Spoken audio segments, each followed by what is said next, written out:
अस्सलामुअलैकुम, मैं हूं मरियम ज़ीशान। आप देख रहे हैं प्रोग्राम थिंक टैंक। में साथ मौजूद हैं अयाज अमीर साहब, सलमान गनी साहब, डॉक्टर हसन अस्करी साहब और खावर घुमन साहब। नाज़रीन, बिलाखिर पंजाब असम्बली में हंगामा आराई और मार धाड़ के बाद हमजा शहबाज वज़ीर आला पंजाब मुंतखब हो गए हैं, लेकिन आज इन आंखों ने जो मनासिर देखे हैं वो नाकाबिले बयान हैं।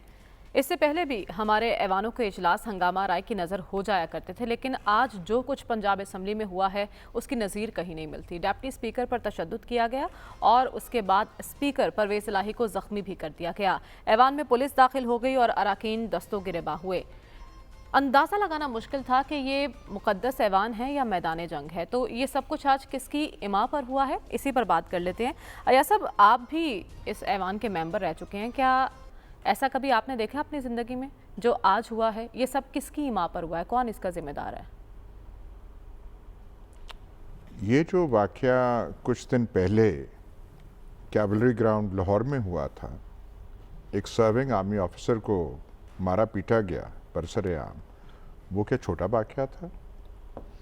पिछले 3-4 रोज़ में कुछ हमें अंदाज़ा है कि वज़ीरिस्तान में, दत्ता खेल में कितने हमारे जवान जो हैं शहीद हुए हैं। ये बड़ा साने है 2 जो इंसिडेंट्स हुए हैं।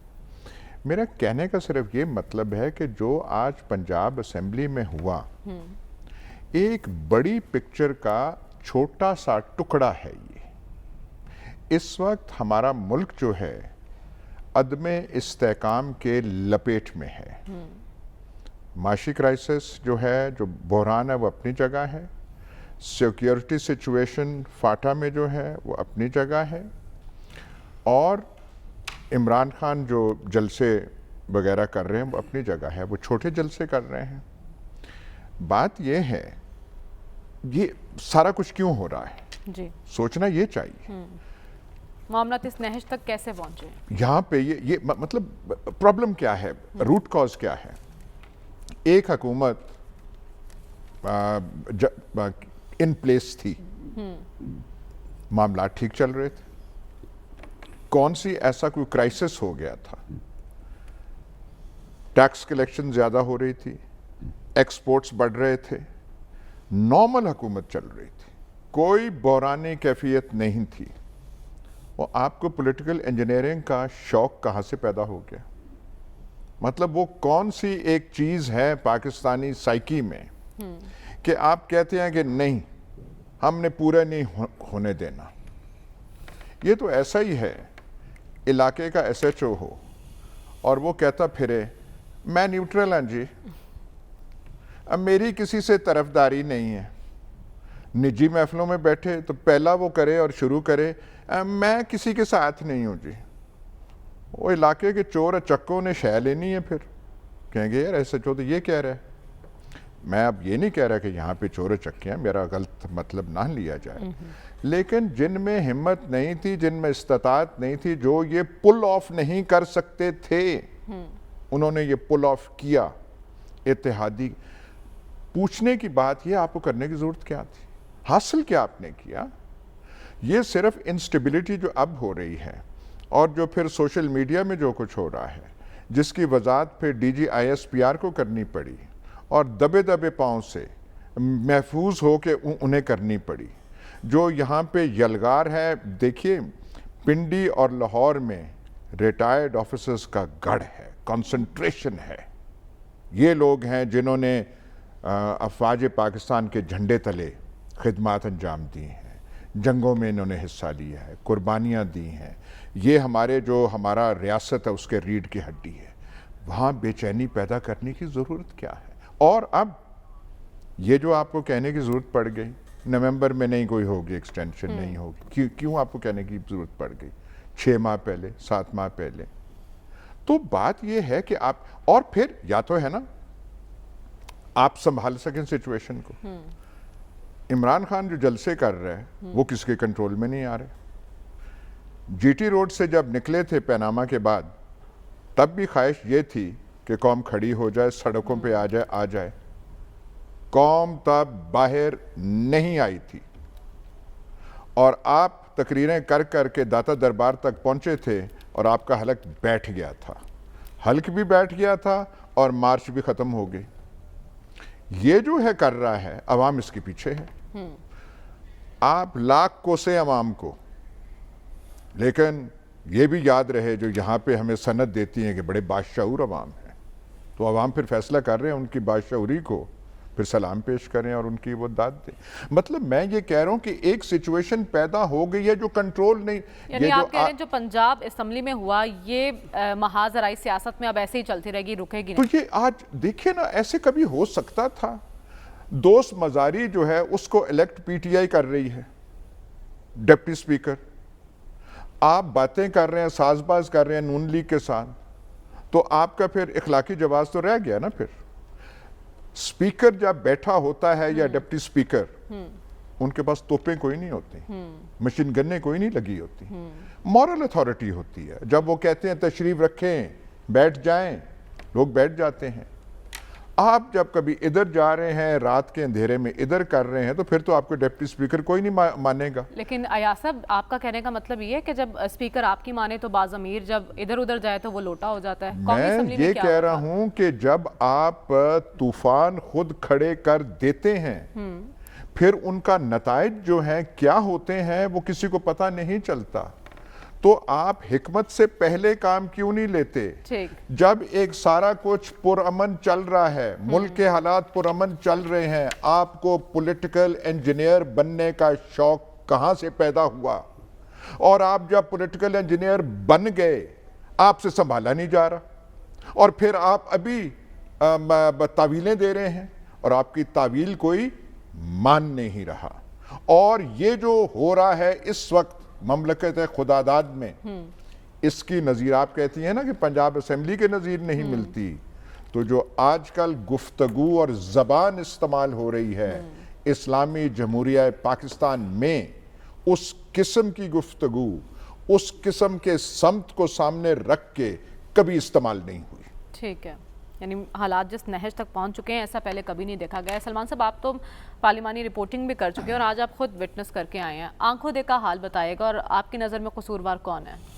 देखिए मरियम, मैं तो सबसे पहले रोज़नामा दुनिया का एक बहुत बड़ा क्रेडिट है, ये पेज है, रिजल्ट्स भी इसमें है, हंगामा आराई होगी, कौन क्या करेगा, सबका रोल मुख्तस है। और मैं इस पर हमारे मैगजीन एडिटर तारिक हबीब साहब और उनकी टीम को मुबारकबाद देता हूँ कि उन्होंने बेहतरीन एडिशन निकाला है। 197 अरकान से हमजा शहबाज जो है वो जीते हैं, ये रिजल्ट है उसमें। बात है कि ये बातें सारी जर्नलिस्टों को मौजूद हैं।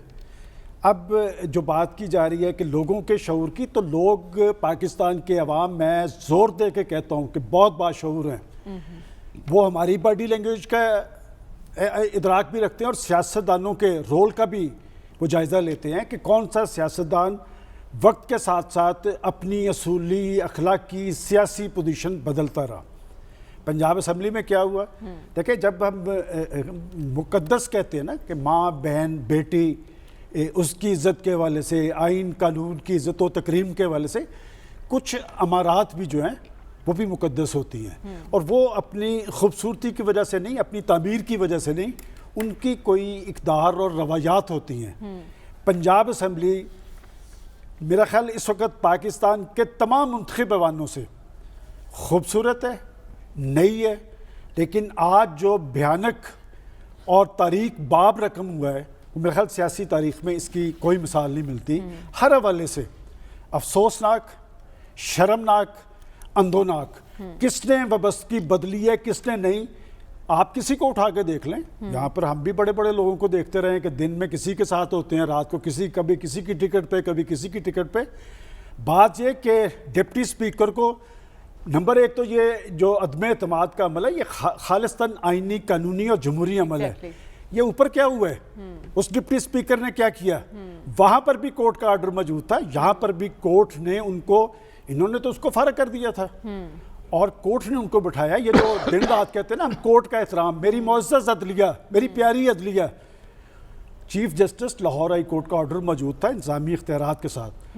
देखिए दो पोर्शन है आज के इस ऐवान की कार्य। एक तो है कि पहले मरले पे क्या हुआ कि डिप्टी स्पीकर को, इससे पहले लोटाक्रेसी के खिलाफ मैंने बड़े बड़े मुजाहरे देखे हैं, गुलाम रवाई साहब के दौर के अंदर भी जो कुछ हुआ, लेकिन आज क्या हुआ कि जी उन्होंने, देखें चार दफा, किसने की? देखिए मैं आपको एक बात बड़े वसूख से, ये कोई बंदा नहीं, कोई चैनल पे आप उठा के देख लें, अपोजिशन एक फैसला करके आई हुई थी कि हमने वहां पर नहीं बोलना। अपोजिशन तो आखिरी वक्त तक कोई नहीं ये कह सकता, ये तो आप जो हुकूमती इत्तेहाद है उनके ज़िम्मेदारान से भी पूछ लें, वो चुप का रोज़ा रख के बैठे हुए थे। लेकिन जो वहां पर हंगामा आराई का प्लान करके आए थे 100% प्लान था सब कुछ। मैंने इसलिए कहा कि ये पढ़ लें, इसमें सब कुछ लिखा हुआ है कि प्लान किसने किया था। उन्होंने किया था जिन्होंने 3 अप्रैल को इंतखाब नहीं होने दिया, जिन्होंने 6 अप्रैल को इंतखाब नहीं होने दिया, जिन्होंने 12 अप्रैल को नहीं होने दिया, परवेज इलाही साहब का जख्मी होना भी स्क्रिप्टेड। देखिए अगर वो जख्मी हुए हैं, मेरे वो बुजुर्गों की तरह है, मुझे बड़ा अफसोस है, लेकिन अगर आपने जिक्र कर दिया तो मैं एक और बात कहना चाहता हूँ कि आज के इस ऐवान के इंतखाब में नून लीग को फतह हुई है या तहरीक इंसाफ और इनके इत्तेहादियों को शिकस्त हुई है, मेरे नज़दीक वो मैटर नहीं करती। अच्छा, मेरे नज़दीक अगर कोई बात मैटर करती है ना, देखिए चौधरी साहबान का रख रखाव, उनकी वज़ेदारी, उनका ख़ानदानीपन, उनकी ताल्लुकदारी पाकिस्तान की सियासी तारीख का हिस्सा रही है। लेकिन आज जो रोल वहाँ पर अदा किया गया है, मेरा ख्याल चौधरी परवेज़ इलाही साहब का इमेज डैमेज हुआ है। अच्छा। इसलिए कि चौधरी साहब तो हमेशा सबको लेके साथ चल रहे, बल्कि मैं यहाँ इतराफ़ करता हूँ कि हमजा शहबाज साहब जब जेल के अंदर मौजूद थे, वो पंजाब असम्बली आया करते थे, मेरा ख्याल चौधरी साहब उन्हें हर तरह की फैसिलिटी देते थे। और ये पिछले 1-1.5-2 माह के अंदर मैं चौधरी साहबान की सियासत को बड़ी गहराई से देखता रहा हूँ, और मैं इस बात पर भी एहतजाज करता था जब नवाज शरीफ साहब ने उनके साथ वादा करके वादा खिलाफी की थी। लेकिन आज चौधरी साहब का जो रोल था वो कोई अच्छा नहीं था। बात है कि वो जीत नहीं सकता, जो हारना ना जानता हो। वो पंजाब के चीफ मिनिस्टर रहे हैं, लेकिन एक माइंड सेट जो था कि हमने पंजाब पर कब्जा रखना है, लेकिन पंजाब पर इस तरह कब्जा नहीं रखा जा सकता। ये एक माइंडसेट था जो हमने देखा है, और ये जो पंजाब असम्बली के अंदर तारीख रकम की गई है बड़ी शर्मनाक थी। और वहाँ तो बड़े बड़े पढ़े लिखे लोग मौजूद थे, और जो कुछ उस डिप्टी स्पीकर के साथ आज तक हमने एक डिप्टी स्पीकर मशरकी पाकिस्तान के अंदर गालिबन उनका नाम शाहिद अली था, वहाँ पर उनका कत्ल हो गया था। और फिर मशरकी पाकिस्तान के साथ क्या हुआ, जब ऐवानों के अंदर इस तरह की सूरत आप पैदा करेंगे तो फिर मुल्क की बकार सलामती के लिए भी खतरात बनेंगे। आज उस डिप्टी स्पीकर के बाल किए गए, उनको थप्पड़ मारे गए, उनको धक्के दिए गए, और कौन लोग कर रहे थे? वो कर रहे थे जो पाकिस्तान के अंदर एक नई सियासत, नए पाकिस्तान के दावेदार थे। मेरा ख्याल इस पर जितना अफसोस किया जाए, जितना इसमें इसे शर्मनाक करार दिया जाए, क्या पाकिस्तान की नई नस्ल को आप ये तस्वीर दिखा रहे हैं, ये आपकी जमहूरियत है, ये आपका पाकिस्तान है? मेरा ख्याल इससे पुराना पाकिस्तान ज़्यादा बेहतर था। मेरा ख्याल सियासतदानों को अपने तर्ज अमल पर नज़रसानी करनी चाहिए। और अगर आप ये समझते हैं कि आपका इक़्तिदार नहीं तो पाकिस्तान किसी गैर सियासी तब्दीली की तरफ चला जाए, ये माइंडसेट है कि न खेडेंगे न खेडन देंगे, ये माइंडसेट पाकिस्तान के लिए भी ख़तरनाक है, पाकिस्तान की जमहूरियत के लिए भी, पाकिस्तान के जमहूरी अमल के लिए भी। और ये जो लोगों के अंदर शऊर बेदार हो रहा है, मेरा ख्याल ये शऊर कोई नया नहीं बेदार हो रहा है। पाकिस्तान के अवाम सारों के रोल को जानते हैं, और आने वाले इंतखाबात में पता चल जाएगा कि लोगों का शऊर कितना बेदार हुआ है। ये कोई गाली नहीं है पाकिस्तान के अवाम। ठीक है डॉक्टर साहब, आपकी क्या राय है? मुआशरे में एक वाज़ेह तकसीम है, सियासत में महाजराई बढ़ती जा रही है, क्या ये तब्दीली थी जिसके दावे किए जा रहे थे, और आज जो सब कुछ हुआ है इससे चौधरियों की सियासत पर क्या असरात मुरतब होंगे? देखिए, आज जो पंजाब असम्बली में हुआ है उसको आप 2 अल्फाज में एक्सप्लेन कर सकते हैं। वो क्या? हवस इक़्तिदार और जमहूरियत का जनाजा। ये 2 चीज़ें हैं जो कि एक्सप्लेन करती हैं। बाकी रहा जो कुछ हमने देखा, एक गलत काम नहीं, कई गलत काम हुए हैं। इस डिप्टी स्पीकर के साथ मिसबिहेव करना गलत था, लेकिन वो एक गलती दूसरी गलती की जस्टिफिकेशन नहीं बन सकती। यानी उसके बाद जो पुलिस अंदर भेजी गई है वो बिल्कुल गलत है।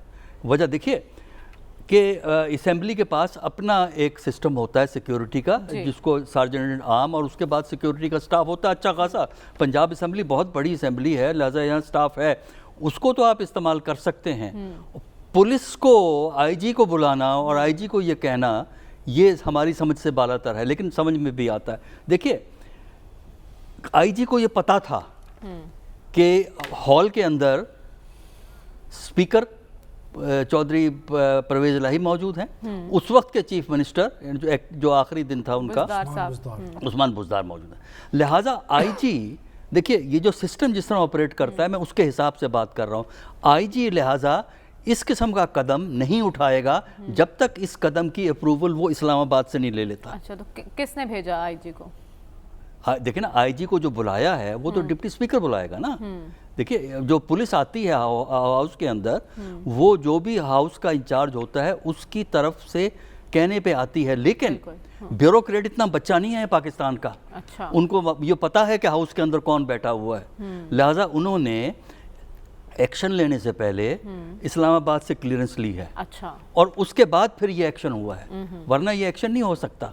और अंदर पुलिस को भेजना, और जब जिस वक्त पुलिस अंदर गई है उस वक्त कोई लड़ाई नहीं हो रही थी, क्योंकि डिप्टी स्पीकर वापस जा चुके थे, नाराबाजी हो रही थी और कोई सिचुएशन एबनॉर्मल नहीं थी हाउस के अंदर।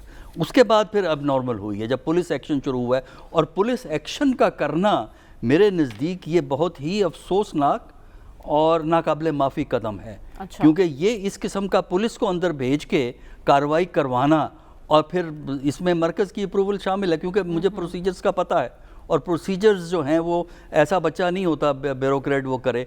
तो मेरा ख्याल ये है कि आज जो वाक़या हुआ है उसका क्या मतलब है? उसका मतलब ये है कि गवर्नमेंट तो चेंज हो गई, जो मैंने कल बात कही थी, गवर्नमेंट तो चेंज हो गई लेकिन हमारी सियासत चेंज नहीं होगी। बिल्कुल। और इसका मतलब ये है कि जो हमारे यहाँ गैर यकीनी सूरत हाल है, जो पॉलिटिक्स ऑफ कन्फ्रंट्रेशन है, जो एक असल इश्यूज़ को भूल के सिक्योरिटी के इश्यूज़ हैं, इकोनॉमिक इश्यूज़ हैं, आप उनको एड्रेस नहीं कर सकते। क्योंकि इकोनॉमी को अगर आपने एड्रेस करना है तो गवर्नमेंट और अपोजिशन को वर्किंग रिलेशन इस्टेब्लिश करना पड़ेगा, तो जिसका कि इम्कान ही नहीं है। यानी वो काम जो पहले तो डॉक्टर साहब, आपको क्या लगता है हार के बाद पीटीआई की हिकमत अमली क्या होगी? इस्तीफा दे देंगे। हार के बाद पीटीआई की हिकमत अमली वही होगी जो हिकमत अमली पीएमएलएन और पीपीपी की पीटीआई की तरफ थी। यानी उन्होंने भी पीटीआई को चलने में जितनी मुश्किलात पैदा हो सकती थी उन्होंने की हाउस के अंदर, और अब यही काम पीटीआई करेगी। पीटीआई जो है वो अब हाउस के बाहर एक मोबिलाइजेशन करके प्रेशर बिल्ड करेगी कि यहाँ पे 6-8 महीने में इंतखाबात हो जाए। मेरी असेसमेंट भी यही है कि पीएमएलएन की जो हाई पॉलिटिक्स है, हाई पॉलिटिक्स, मैं तफसील में नहीं जाऊँगा इस स्टेज पे, वो आपको बड़ी प्री मेच्योर लगेगी मेरी गुफ्तगू। जो पीएमएलएन की हाई पॉलिटिक्स है, जिसमें सक्सेशन का क्वेश्चन भी आता है, उसके मुताबिक 6-7 महीने 6-7 महीने में 6-8 महीने में इलेक्शन होना ज़रूरी है। अच्छा, ये टर्म अगर पूरी करेंगे तो पीएमएलएन के अंदर मसाइल पैदा हो जाएंगे। अच्छा। तो मेरा ख्याल है 6 महीने में होंगे, लेकिन ये 6 महीने इंस्टेबिलिटी के होंगे, ये 6 महीने पाकिस्तान की इकोनॉमी की ख़राबी के होंगे, ये 6 महीने जो हैं एक जो आपके ऊपर सिक्योरिटी के थ्रेट्स आपको ट्राइबल एरिया में मिल रहे हैं, बलूचिस्तान में मिल रहे हैं, उनमें इंक्रीज़ होगी। तो ये वो चीज़ें हैं जो हमारे सियासतदानों के लिए अहम नहीं हैं। सियासतदानों के लिए अहम क्या है? इक़्तिदार इधर से उधर आ गया, ठीक है, अब वो जमहूरियत के अलंबरदार, आज जो तकरीरें हुई हैं कि जमहूरियत के अलंबरदार जमहूरियत के लिए रो रहे थे कुछ लोग, क्योंकि वो उनको सर्व कर रही थी। ठीक है, यानी दिन ब दिन हम अदम इस्तेहकाम की जानिब बढ़े हैं। लेकिन खबर आपसे जानना चाहूँगी, आपकी राय में आज जो कुछ ऐवान में हुआ, क्या हमारे मुंतखब नुमाइंदों को ये सूट करता है? मुकद्दस ऐवान को, पार्लियामान को जब आपने इज्जत नहीं बख्शनी तो फिर कौन बख्शेगा? देखें, आपका जो बुनियादी सवाल है ना कि ये क्यों कर हुआ, ये जो हंगामा हुआ है एक जिसकी नज़ीर हमारी सियासी तारीख के अंदर नहीं मिलती, ये कैसे मुमकिन हुआ? तो वो जो एक शेर भी है ना, वो जिसकी तशरीह इस तरह है कि जी इस तरह के हादसे जो अचानक से नहीं होते, वो बरसों लगते हैं वो इस तरह के हादसे के वाक़यात पैदा करने परवरिश बरसों। तो ये जो वाक़या एग्जैक्ट तो ये आज जो वाक़या हुआ है, ये इसको जो इंडिविजुअली मत देखें कि आज ये वहाँ पे हुआ, काफ लीग और पीटीआई ने ये प्लान कर लिया कि हमारा जो ये डिप्टी स्पीकर है इसको हम बैठने नहीं देंगे, उसके ऊपर सॉल्ट करेंगे, तो उसके बाद फिर चौधरी परवेज़ लाई के ऊपर सॉल्ट होगा। और जिस तरह कहा वैसे इंतहाई अदब और अफसोस के साथ कि अगर वो ज़ख्मी हुए हैं, हमें तो यहाँ पर टेलीविजन स्क्रीन में नज़र आया है, मेरी पिछले दिनों मुलाकात भी हुई थी, 74-75 साल के हैं, उनसे बमुश्किल चला जाता है चौधरी परवेज़ लाई साहब, उनकी सेहत ठीक नहीं है। और अगर ये कहना है कि जी वो मेरे ख्याल में ढोंग कर रहे हैं, ये गलत बात है। जाके मेरे ख्याल में हमें पता करना चाहिए, लाहौर में आप लोग मौजूद हैं और सलमान साहब का तो रब्ता भी रहता है कि वाकई उनकी सेहत, ये जिसने कहा है बड़ा नहीं मैं ये नहीं कह रहा कि आपने कहा ना कि अगर नहीं, वो किसी ने कहा ना कि अगर वो जख्मी हुए हैं। अच्छा, आगे चलते हैं। लफ्ज़ किसी ने इस्तेमाल नहीं अब किया। प्रॉब्लम ये होगी सारा कि कुछ तहकीकाती कमेटी बन के ये सामने आ जाएगा और पंजाब असेंबली सेक्रेटेरिएट में होगी ये तहकीकात। चलें, बहुत अच्छी बात है। अब अगला सवाल बुनियादी तौर पे ये है जो है मरियम, वो ये कि ये सारा कुछ क्यों कर हुआ और इसके बाद क्या होने जा रहा है। मैंने, आपको याद होगा 2-3 हफ्ते पहले जब मैंने प्रोग्राम किया था और जब ये सारा मामला चल रहा था, मेरी तब से ये एक असेसमेंट है, राय ये है कि अब वो जो वफाक के अंदर भी एक तहरीक अदम एतमाद आई थी, अब वो इररेलेवेंट हो गई है कि कौन यहाँ पे रहेगा कौन नहीं रहेगा। हम देख रहे हैं नेशनल असम्बली है, वहाँ पे अपोजिशन नहीं है। आज बगैर किसी मुकाबले पे स्पीकर माशाल्लाह राजा परवेज़ अशरफ साहब का इलेक्शन हो गया, वो मुंतखब हो गए हैं। डिप्टी स्पीकर ने रिज़ाइन कर दिया, अपने डिप्टी स्पीकर भी आ जाएंगे। लेकिन जो एक गैर मंतकी चीज़ें हो रही हैं ना, क्या हो रहा है कि आपको वफाक के अंदर जो मेजॉरिटी पार्टी है उसको आपने साइड लाइन कर दिया, और पंजाब के अंदर भी आपकी पार्टी है, एक मेजॉरिटी पार्टी हाउस के अंदर मौजूद है एक टिकट के ऊपर, उसको भी आपने माइनॉरिटी के अंदर कन्वर्ट कर दिया। ये जो हम आर्गूमेंट पेश करते हैं ना कि खालिस्तान कानूनी और आइनी तरीक़ाकार इस्तेमाल हुआ, बेशक खालिस्तान आइनी और कानूनी तरीका इस्तेमाल हुआ, बेशक अदालतों के ऊपर अदालतों के अहकामात हैं, लेकिन बुनियादी जिम्मेदारी तो वो आ जाती है ना वो सियासतदानों के ऊपर ही। क्या एक गलती का तदारुक आपने एक दूसरी गलती करके करना है? मुझे अभी तक नहीं समझ आ रही। मेरा जो 22-24 साल का एक्सपीरियंस है कि पाकिस्तान तहरीक इंसाफ की हुकूमत अपने मसाइल के अंदर दबी हुई थी, उनकी नाअहली, उनकी नालायकियाँ, लाहौर से आप लोग रिपोर्ट कर रहे होते थे उस्मान बुज़दार की, यहाँ पे फेडरल कैबिनेट के अंदर वज़रा की तब्दीलियाँ, हमने इनकी टीम सिलेक्शन के ऊपर कई प्रोग्राम किए, उसके ऊपर बात की कि टीम सिलेक्शन नहीं हो रही, इकोनॉमिक जो चैलेंजेस थे, तो आहिस्ता आहिस्ता उसका जो अपनी पब्लिक के अंदर रिस्पांस था, महंगाई की वजह से, बेरोज़गारी की वजह से बहुत ज़्यादा प्रेशर एक हुकूमत पे था। ठीक आज से 1 साल 4 महीने 5 महीने के बाद इनका टाइम पूरा हो जाना था। तो एक ऑर्गेनिक तरीका था, एक फितरी अमल के तहत आपने अगले इलेक्शन में चले जाना था, और जिस तरह के हालातों वाक़यात थे, PMLN का राइज था, अपोजिशन पॉलिटिकल पार्टी का राइज था, और जाहिर है एक जो हुकूमत होती है, इनकम्बेंसी फैक्टर होता है, उसके ऊपर काफ़ी प्रेशर होता है। ये जो बजट आने वाला है बहुत बड़ा बजट, उनके लिए बड़ा चैलेंज था, इसको उन्होंने पेश करना था। तो आराम से लोगों ने उनका जो देखना था कि भैया खान साहब ने किया क्या है। इलेक्शन कमीशन माशाल्लाह बड़ा इंडिपेंडेंट ऑटोनोमस हो चुका हुआ है, तो वो जो माजी में चले कुछ हो जाया करता था, अब वो इलेक्शन के अंदर भी ऐसी कोई इंजीनियरिंग के कोई चांस वांस कोई नहीं थे, तो लोगों से एक मैंडेट लेने की ज़रूरत थी। अब अचानक से ये सारा कुछ हो गया है। मेरे पास चूंकि दस्तरस नहीं है, ना वो अशारों की वो सलमान साहब के पास है, ना मेरे पास फट्टू का ज्यादा कोई इल्म है। मैं तो सामने हो चुका है। अब हमें ये बताइए आगे क्या होगा? अब तहरीक इंसाफ की हिकमत अमली आगे क्या है? मैं वही कह रहा हूँ, मैं आपको मैं दोबारा से याद कराता चलूं, मेरी इसके ऊपर कंसिस्टेंट व्यू है कि ये मामला इस तरह आगे नहीं चलेगा। अगर किसी का ये ख्याल है, किसी भी जगह पे कोई बंदा ये सोच रहा है कि इमरान खान हुकूमत से निकल गया है और पंजाब के अंदर भी उस्मान बुज़दार चेंज हो गया है, तो इस तरह आराम से मसाइल आगे चलेंगे। आप हर गुजरते दिन के साथ देखिएगा मुल्क के अंदर तकसीम बढ़ेगी, मुल्क के अंदर सियासी तनाव बढ़ेगा। मेरे नजदीक वाहिद हल, मैं ये नहीं कह रहा आप इसका जिम्मेदार कौन होगा? खबर आप जिम्मेदार किसे कहेंगे? खान साहब निकल गए, नहीं देखिए जिम्मेदार हम सब हैं, इसमें कोई एक पॉलिटिकल पार्टी, एक इदारा, आप नहीं कह सकते कि जुडिशरी का कसूर है, एस्टैब्लिशमेंट का कसूर है, सियासतदानों का कसूर है, ये सब का मिला जुला कसूर है। आप देखें मीडिया के अंदर भी आप देख लें कि वो जो लोग पहले कह रहे थे कि ये असेंबली बिल्कुल ही ये रिग्ड इलेक्शन के जरिए, अब वो आर्गूमेंट पेश कर रहे हैं कि ये असेंबली को टाइम पूरा करना चाहिए। मेरे ख्याल में जितनी जल्दी हो सके, खास तौर पर नून लीग बड़ी पॉलिटिकल पार्टी है, ये उनके ऊपर मेरे ख्याल में ज़्यादा निसार है, क्योंकि जब वो राजी हो जाएंगे इलेक्शन के ऊपर तो बाकी पार्टीज तो PTI पहले भी रेडी है, तो बाकी भी राजी हो जाएंगे।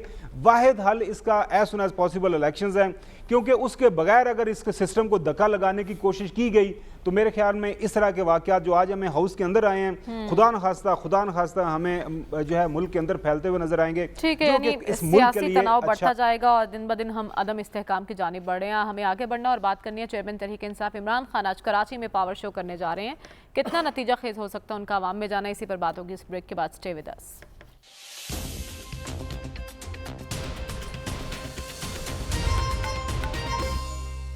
वेलकम बैक नाज़रीन। चेयरमैन तहरीक इंसाफ इमरान खान आज कराची का रुख कर रहे हैं और वहाँ भरपूर पावर शो करेंगे। या सब एक तरफ हम देख रहे हैं कि सियासत में महाजराई बढ़ती जा रही है, दूसरी तरफ खान साहब की सियासत भी हर गुजरते दिन के साथ जारहाना होती जा रही है। आपको लगता है कि खान साहब का बयानिया मजीद सख्त होने वाला आने वाले दिनों में? कर हम सब ने, आपने, पता नहीं सियासी इंजीनियर्स ने कर दिया है कि उसको एक इतनी तकवीयत इमरान खान को पहुंचा दी है। ये कभी हो नहीं सकता था। मेरी तवक्कुआत से ज़्यादा था कि वो कहें कि पिंडी का जलसा जो है वहाँ पे लोग आने चाहिए और लोग आ जाएं। मेरी तवक्को नहीं थी। ये जो है कि परसों निकलना, जब वो नो कॉन्फिडेंस हो गया था उसके बाद, और एहतजाज सिर्फ पाकिस्तान में नहीं हुआ था, जहाँ जहाँ पाकिस्तानी बसते हैं, कुछ उसका अंदाज़ा तो किया जाए ना। ये हो गया है कि उसका सिर्फ ये था कि इसको इमरान खान को, जो उनका हीरो था, उनका फलाना था, जिसने क्या करना था, जो नाकाम भी हुए, जिनसे 3.5 साल कुछ नहीं हुआ, सब कुछ है, लेकिन ये सवाल इस सारी सियासी इंजीनियरिंग ने पैदा कर दिया कि इसको क्यों हटाया गया और उस तरीके से क्यों हटाया गया। और ये जो आप न्यूट्रल, वो ज़्यादा उस पर मेरे ख्याल रोशनी नहीं डालनी चाहिए। वो जो है वो कर क्या रहा है? ऐलान कर रहा है सिर्फ फलाना जलसा होगा। भाई हम भी सियासत में रहे हैं, एक 500 आदमियों का जलसा करना पड़ता था तो हमें वक्ते पड़ जाते थे लाउड स्पीकरों से कि हम आ रहे हैं। ये एक ऐलान कर देता है, वहाँ मजमा सारा आज कराची में आप देख लेना ना, आज क्या होगा। तो एक क्या कहते हैं, तूफान को जन्म जो हमारी किस्मत के साथ जो हैं अनासर, ताकतें जो खेलती हैं, ना समझी में उन्होंने एक तूफान को छेड़ दिया है और अब उनको समझ नहीं आ रही कि इसका हम करें क्या। ये हमजा शमजा जो हैं, ये तो छोटे छोटे हैं ना, वो जो बीच में वो पुर्जे नहीं होते एक बड़ी पिक्चर में, एक वो जो नट होता है यहाँ पे। अब वो शहबाज शरीफ हमारे, हम साथ भी रहे हैं, उसमें भी है, और काली टाइयाँ, पाकिस्तान के मिजाज क्या बना है, आप वो काली टाई और वो सूटें पहन के और इधर उंगली आप हिला रहे हैं, इधर आप हैं। पीपल्स पार्टी ने आज ही ऐलान कर दिया है, टिकट की दरखास्तें मांग ली हैं, बाई इलेक्शंस की नहीं मांगी, अच्छा, जनरल इलेक्शन के लिए, जनरल इलेक्शंस की मांग ली हैं। पीपल्स पार्टी कह रही है कि हम काबीना में नहीं आएंगे, बाकी लोग एडजस्ट हो जाएं, इनसे काबीना पूरी नहीं हो रही।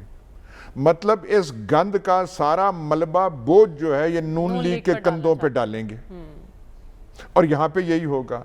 अगर उन्होंने सेंटर में नहीं बैठना तो पीपल्स पार्टी यहाँ उनको सहारा देंगे, अपना मुंह काला करेंगे शहबाज शरीफ साहब के साथ मिलके। और जरदारी साहब, उन्हें सियासत कौन सिखाए? वो कह रहे हैं हम साथियों को एडजस्ट कराना चाहते हैं, जो इत्तेहादी हैं, उसके बाद देखेंगे पीपल्स पार्टी का वो है या नहीं है। इनको समझ आ जाएगी सब कुछ। बात से इमरान खान को अवामी पजीराई ना मिलती तो कोई प्रॉब्लम नहीं था। अच्छा, बिल्कुल कहते बस ठीक है, मियाँ वाली बैठे या बनी गाला बैठे। वो जाके, मैं इस्तिलाहन इस्तेमाल कर रहा हूँ ये लफ्ज, वॉर पाथ पे है। ऐलाने ऐलाने उसका एक एहतजाज का वो कर रहा है, एक जलसा, फलाना जलसा, इसका एक साइकोलॉजी। ये जो है कराची के बाद मीनारे पाकिस्तान पे है। मीनारे पाकिस्तान जब भरता है तो लाहौर की धरती पे असर पड़ता है। ठीक। और अगर कोई कहे कि नहीं होता, वहां फिर वो क्या उसने कहा था, कांपे टांगे, वो क्या, कांपे टांगेंगी, वो फिर वो कांपे टांगती हैं फिर। तो यहाँ पे ये हो रहा है और इन्होंने सो कर दिया है। ठीक है। और अब मुतमई नजर उनको आपने मैनिफेस्टो दे दिया है, आपने नारा दे दिया है, आपने सारा मैदान दे दिया है। और इनके पास कहने, आज प्रेस कॉन्फ्रेंस करते हैं, कल आते हैं हमजा शहबाज के पास है क्या चीज? व्हाट हैज ही टू से? अवाम को वो क्या कह सकता है? अब तो वो वज़ीर आला पंजाब में, देखते हैं वो कैसे खिदमत करते हैं अवाम की। लेकिन हम देख रहे हैं सलमान साहब कि जब पीटीआई हुकूमत में थी तब से ही खान साहब ने अवाम से रुजू कर लिया था। अब तक वो शहर शहर निकलने की बात कर रहे हैं, आज कराची में जलसा है, तो आवाम में जाना कितना फ़ायदेमंद है उनके लिए? देखिए, एक बात तो जो चीफ मिनिस्टर पंजाब के हवाले से ना, चीफ मिनिस्टर पंजाब की एक हैसियत है। यहाँ तो उस्मान बुज़दार भी चीफ मिनिस्टर पंजाब रहे हैं और लोग उनसे शर्फ़े पज़ीराई भी बख्शते रहे हैं, और हमजा शहबाज तो 2 दफ़ा पहले, बल्कि इस दफ़ा भी 2018 में भी वो MNA भी बने थे और MPA भी बने थे।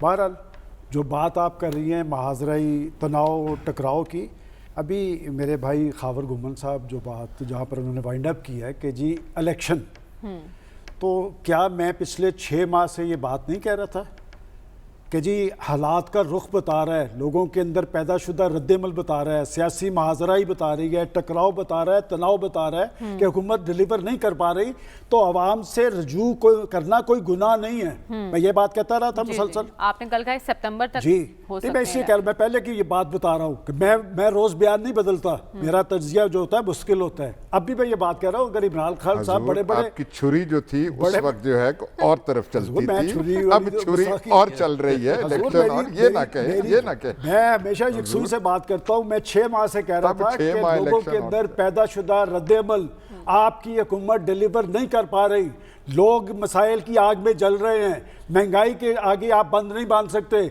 आपने गवर्नेंस का ख्वाब दिखाया था, हकीकत नहीं बन सका, तो लोगों की तरफ रुजू कर लें। तो अभी 1 माह पहले, 1 माह नहीं 15 दिन पहले, कि मैं कल कहेंगे मैं अखबार ले आऊँगा, इमरान खान साहब ने कहा कि कबल अज वक्त इंतखाबात का सवाल ही पैदा नहीं होता। आप उठा के देख लें, डॉन तक की लीड थी ये, तो उस वक्त इन्हें हालात का नहीं पता था क्या है। देखिए, बात यह कि मैंने पहले भी कहा है कि वो पाकिस्तान की एक रियल फोर्स हैं और ये रियल फोर्स रहनी चाहिए। एंटी अमेरिका उबाल, हम सारी ज़िंदगी खुद इसका हिस्सा रहे हैं, हम सारी ज़िंदगी खुद नारे लगाते रहे हैं, नतीजा खेज क्यों नहीं हो सका? मैं उस बात में नहीं पढ़ना चाहता कि नतीजा खेज क्यों नहीं होता, कि पाकिस्तान के अंदर एंटी अमेरिका नारा लगाना बहुत आसान है और एंटी अमेरिका नारा लगा के मसनद इक़्तिदार पे पहुंचना बहुत मुश्किल है। अच्छा। और बात यह कि वो बड़ी अच्छी बात है कि वो राय आमा को हमवार करें अपने इस मौक़िफ़ के हक़ में, हम भी उनकी आवाज़ के साथ आवाज़ मिलाएंगे, लेकिन ये तमाशा पाकिस्तान के अंदर नहीं लगना चाहिए कि आप बड़े बड़े सुहाने ख्वाब दिखाकर मसनद इक़्तिदार पे पहुँचें। आप अमेरिका और बरतानिया से दर्जनों मशीरों को लाकर उनको इक़्तिदार के मज़े छिखाएँ और पाकिस्तानी अवाम जो है वो महंगाई के घड़े में पड़ी रहे और उनके ज़ख्मों पे कोई मरहम रखने के लिए तैयार ना हो। ऐसा नहीं होना चाहिए। देखिए, पाकिस्तान के लोग अब मायूस हो रहे हैं इस डेमोक्रेसी से, ये डेमोक्रेसी नहीं डिलीवर कर रही। और बात है कि ये जो तीसरी पार्टी का तजर्बा था, 2 साल तक अपोजिशन नहीं बोली, क्योंकि हमें कहा गया कि आपने 100 दिन नहीं बोलना, किसने कहा था कि 6 माह नहीं बोलना, फिर हम पे तलवार लटकी कि 1 साल तक नहीं बोलना, इसको चलने देना है। वही तलवार थी ना, बताएं कौन सी तलवार थी? कौन सी चीज़ आपको नहीं दी गई? कौन सी फोर्सेस आपके साथ नहीं खड़ी थी? आप डिलीवर क्यों नहीं कर पाए? पाकिस्तान के 22 करोड़ अवाम का जुर्म क्या है कि आप उनको सुहाने ख्वाब दिखाते हैं, अब उन्हें आप एंटी अमेरिका लगाना चाहते हैं। लोगों को इससे बात से गरज नहीं है। अमेरिका ना पाकिस्तान का दोस्त था ना है। अमेरिका की तारीख पाकिस्तान के हवाले से बेवफाई की तारीख है। आपने उम्मीदें क्यों लगाई? आपको एक टेलीफोन कॉल नहीं आई। अब ये टेलीफोन कॉलें आ रही है ना, शेख मोहम्मद बिन जायद की भी आ रही है, मोहम्मद बिन सलमान की भी आ रही है, तो ऐसा ऐसा ये बुखार नीचे आएगा। हाँ, इंतखाबात की तरफ आगे जरूर बढ़ना चाहिए, लेकिन इंतखाबात बामकसद होना चाहिए और नतीजा खेज होने चाहिए। ठीक है डॉक्टर साहब, आपको क्या लगता है खान साहब अवाम में मुलाजा तो हुआ जरूर आपकी तरफ, आप सामने बैठे हैं ना डॉक्टर साहब, खान साहब इस वक्त अवाम में है, मज़ाहमत की तरफ जा सकते हैं खान साहब?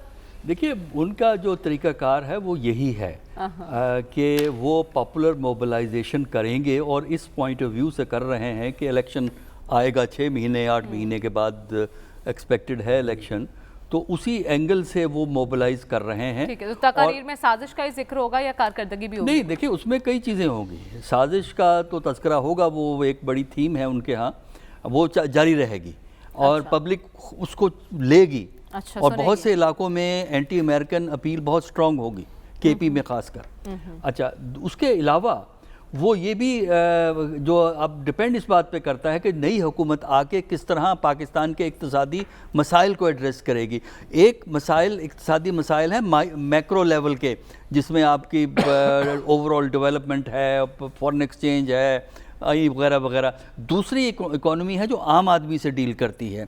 इन दोनों पे अगर तो नई हुकूमत कोई बड़े अच्छे हल निकाल लेगी तब तो शायद इमरान खान की अपील काम नहीं करेगी, लेकिन अगर अवाम के इक्तिसादी मसाइल मोर और लेस वही रहे जो पहले थे तो मेरा ख्याल है फिर इमरान की अपील ज़्यादा मौसर साबित होगी। ये डिपेंड करता है हुकूमत की परफॉर्मेंस क्या है, लेकिन जैसा मैंने कहा कि पाकिस्तान के इक्तिसादी मसाइल इतने पेचीदा हैं कि सिर्फ एक पार्टी हल नहीं कर सकती। इमरान खान फेल हुए और ये पार्टी भी फेल होगी अगर ये दूसरी तरफ से ताउन हासिल ना कर सके, और दूसरी तरफ से ताउन मौजूदा हालात में हासिल नहीं हो सकेगा। क्योंकि आज जो नए चीफ मिनिस्टर हमारे इलेक्ट हुए हैं उन्होंने पुलिस का शुक्रिया अदा किया है कि उन्होंने आके हाउस के अंदर पैंटी लगाई है, इसका शुक्रिया अदा किया है। यानी ये बड़ी बात है कि हाउस के अंदर आके आप पुलिस को बुलाएं, पुलिस काम करे और फिर उसका आप शुक्रिया अदा कर दें। ठीक है, तो खबर आपकी जानिब आऊंगी। खान साहब, आपने कल ही कहा है कि मजीद एग्रेसिव होते जाएंगे अपने जलसों में तकारीर के दौरान,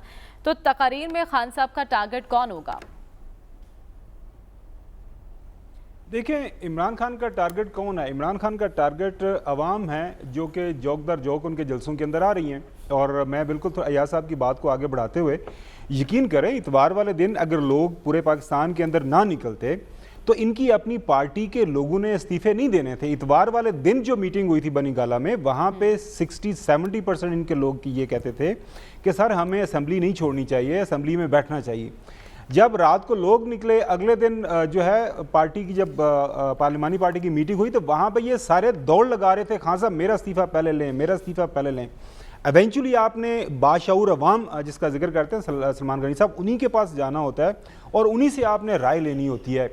बेशक अवाम महंगाई के मारे हैं, बेशक अवाम बेरोज़गारी के मारे हैं, लेकिन अवाम जब पूरे पाकिस्तान में आपकी कॉल के ऊपर निकल रहे हैं तो मेरे ख्याल में कुछ ना कुछ तो आपकी बातों के अंदर कुछ सेंस उनको समझ आ रही है ना। और ये कोई एक ख़ास जगह के ऊपर लोग नहीं निकल रहे, पूरे पाकिस्तान बड़े छोटे शहरों के अंदर लोगों ने उनकी कॉल को जवाब दिया।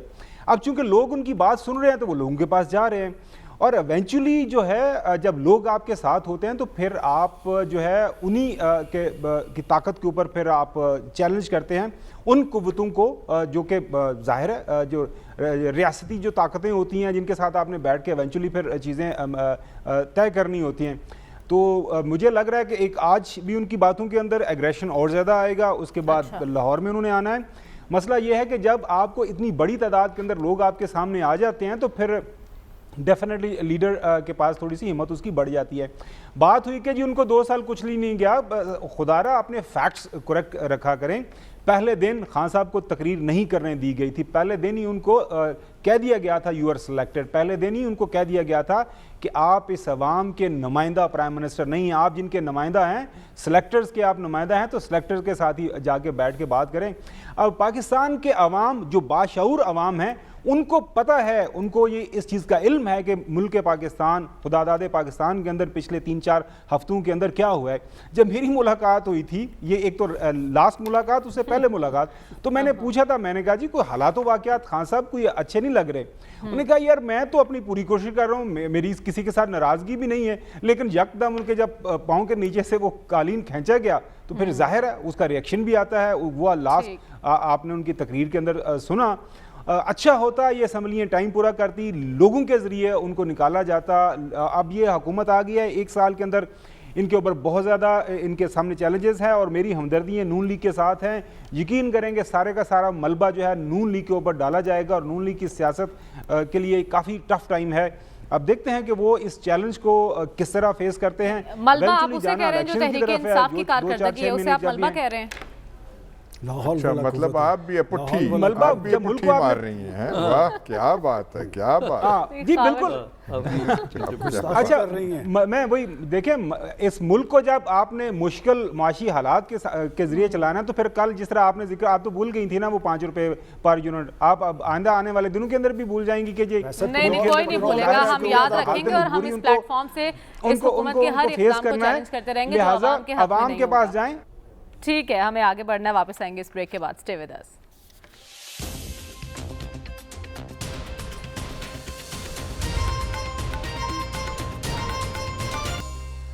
वेलकम बैक नाज़रीन। हमारे पैनल में एक राय ये भी है कि वक्त से पहले खान साहब का इक़्तिदार से चले जाना उन्हें एज दे दिया है और अब अवाम में उन्हें मज़ीद पजीराई मिलेगी, लेकिन इसके साथ साथ महाजराई और तनाव की सियासत ख़त्म होने वाली नहीं है। ये सिलसिला अब रुकने वाला नहीं, ये सिलसिला थमेगा जाकर तो सिर्फ और सिर्फ इलेक्शन तक जाकर थमेगा। और हाँ, ये भी कहा गया कि नून लीग अगर ये मलबा नहीं उठाना चाहती तो बेहतर है कि आम इंतखाबात की जानिब चली जाए। आज के प्रोग्राम से हमें इजाज़त दीजिए, आपसे इंशाल्लाह कल मुलाकात होगी। अल्लाह हाफ़िज़।